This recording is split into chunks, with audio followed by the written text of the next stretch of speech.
салом бинандагони хабар тиҷӣ. Имрӯз ман дирӯз дар иди моҳи шарифи рамазон ки ҳама мусулмон ҳастем, ҳама қирғизҳо, тоҷикҳоям ҳама мусулмон ҳастем, Ӯзбекистон.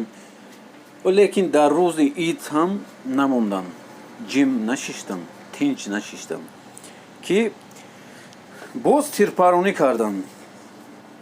онҳо чӣ хел мусулмон ҳастанд, чӣ хел ҳамун марзбонҳое ки ҳамуҷа ҳаст, значит ваё хеле необразованӣ и вообще ақл надорад.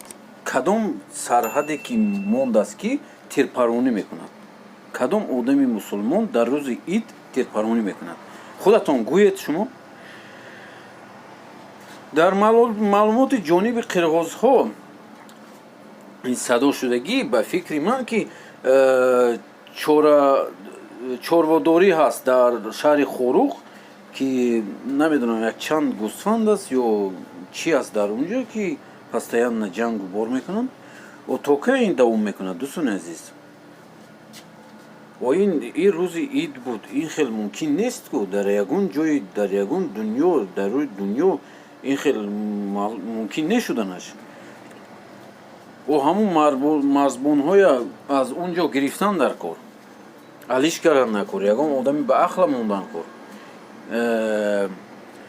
ё ки байни Қирғизистону Тоҷикистон девори баланд кардан дар кор, ки якдигарашона набинанд. шумо чӣ фикр доред ҳамин ба? агар ягон фикратон бошад, ҳатман нависед.